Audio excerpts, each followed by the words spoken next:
Is there anything else for somebody who's really struggling with self-belief? And it is everywhere. There's so many people, and I think a lot of it is to do with taking on others' opinions and listening to others way too much. But yeah, is there a simple task that people can do to sort of start gaining that back? Yeah. Well, you speak about imposter syndrome because we all get there. We get promoted and then it comes on again. Okay. Yeah, I was really good at my job as a coach, but now I became a director of athletics. Oh my God, I don't know what I'm doing. I don't know. But then you get really good at becoming a director and then you become a vice president. Oh my gosh, I don't know what I'm doing. I don't know what to do. So yeah, this is natural. So first, give yourself grace. The simple task I do is I write myself a self-confidence letter, right? A letter to myself, my personal brag sheet, all the things I'm amazing at. And sometimes we're like, I got nothing, I don't know. I write it then reach out to your friends. Can you give me 2 things you like about me, right? Reach out to 4 of your friends and ask for 2 things they love about you in an email. And then put those things, cut and paste them and put them in one email and read that to yourself. I read my confidence letter to myself over and over and over again till that piece of paper became like paper thin, like just like a fabric. It was like cloth and cotton because I needed it. Oh my gosh, my letter went, if you've read my TED Talk again, you'll see it. Ivan, congratulations on getting your PhD before you're 40. You chose the right woman to marry. She's been a big supporter of yours. You raised 3 great, kind children. Nice job. All the things that I was proud of achieving. And what happens when you read that letter is it changes the chemistry in your body, what's called dopamine. So it's not just voodoo. Dopamine is what you call your happiness juice, your accelerant. It makes you feel really good.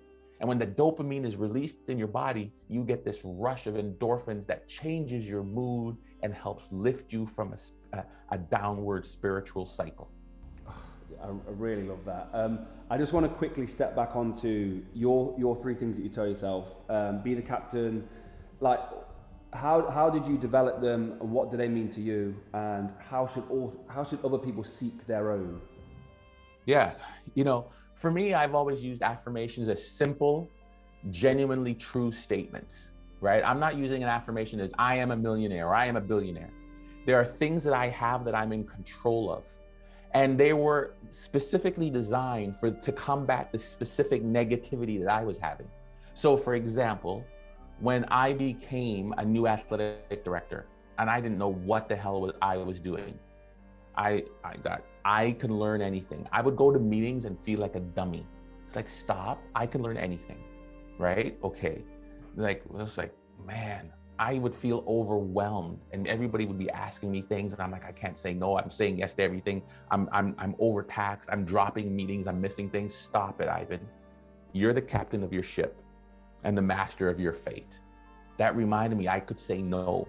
I decided what I wanted to do, right? Nobody outworks me. When things didn't come quick and easy, and it took me longer, that doesn't matter how hard it is. Doesn't matter how long it takes. I'm gonna show up early. I'm gonna stay late, right? When I was being paid so much, everybody wanted, like, why? It's like, nobody outworks me. I don't care how long it takes. My day started in the office at 6:30 and it ended at 6:30, right? Sometimes 9 o'clock at night, because I was committed to being the very best, right? There was no magic pill from the Matrix, red, blue pill, Neo, that I could take, but I could do these things.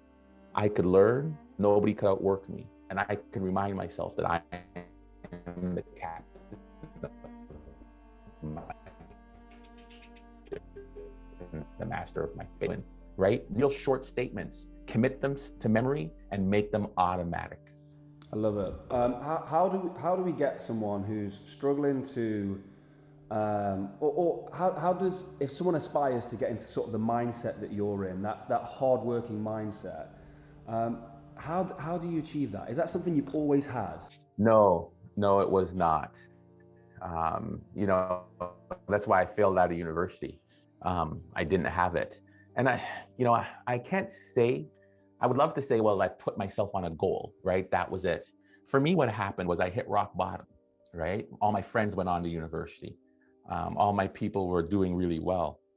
And I failed and I was at the bottom. Oops, sorry. And I felt I felt the shame of it, right? The shame, the embarrassment. And so for me, I had no choice.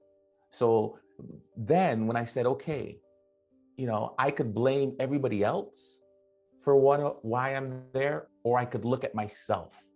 And so when I hit rock bottom, then it was about me taking accountability, not blaming the system, not blaming the man or the woman or somebody else doing anything to me, recognizing that I was accountable for my behaviors and my actions.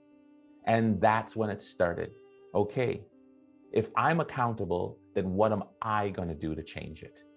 And that's how I started moving into this driven path. Okay, I feel like I could talk to you all day and pick your brain all day, but I think this is a really good one to sort of round up on, is accountability. Like, super important. So many people are not holding themselves accountable. So firstly, just like talk about accountability and your opinions on it, if it is important or if it's not, I'd love to know. Yeah, well, number one, for sure it's important. I spend a lot of time blaming others. And when you blame others, then you're it's like, okay, whenever I lose a soccer game, I always think about what could I do differently? What was my preparation like? What were the decisions that I made like during the process that I would reflect on and do differently? When you recognize that you are accountable, then you don't feel like you cannot ever achieve success or excellence. Then you recognize it's in your own hands. Recognize, for me, that being accountable means taking ownership over your actions, your thoughts, your beliefs, your friendship group, your work ethic, all those things. It doesn't mean that somebody else can do whatever. If you're unhappy in your job, you're accountable. Make the decision and find a new job, right? I got to stay. My boss isn't. No, you're in charge. And so when I talk about accountability, it's not about blaming anybody else. It's that to recognize that you have the power and the influence to change your path, whatever that might look like. You can decide, what? I don't want a Porsche.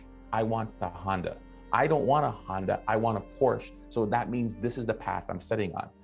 The important piece about accountability is really hard is to give yourself grace as well.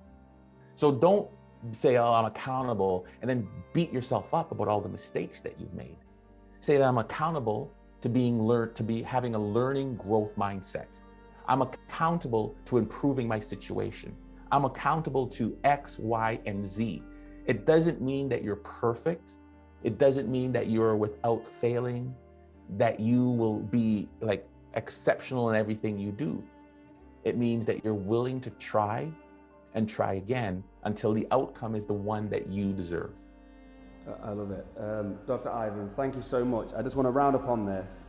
Is there a certain thing you would tell your younger self, advice for your younger self? Mm-hmm. I would say this, if I could go back 20 years ago and start all over again, I would tell myself this. In this journey that you're going to be on, there are going to be some ups, there's going to be some downs. There's going to be some good days and bad days, good months, bad months, and believe it or not, some good years and bad years. But in the end, if your belief in yourself is unwavering, you will achieve everything you've dreamed of. Enjoy the ride.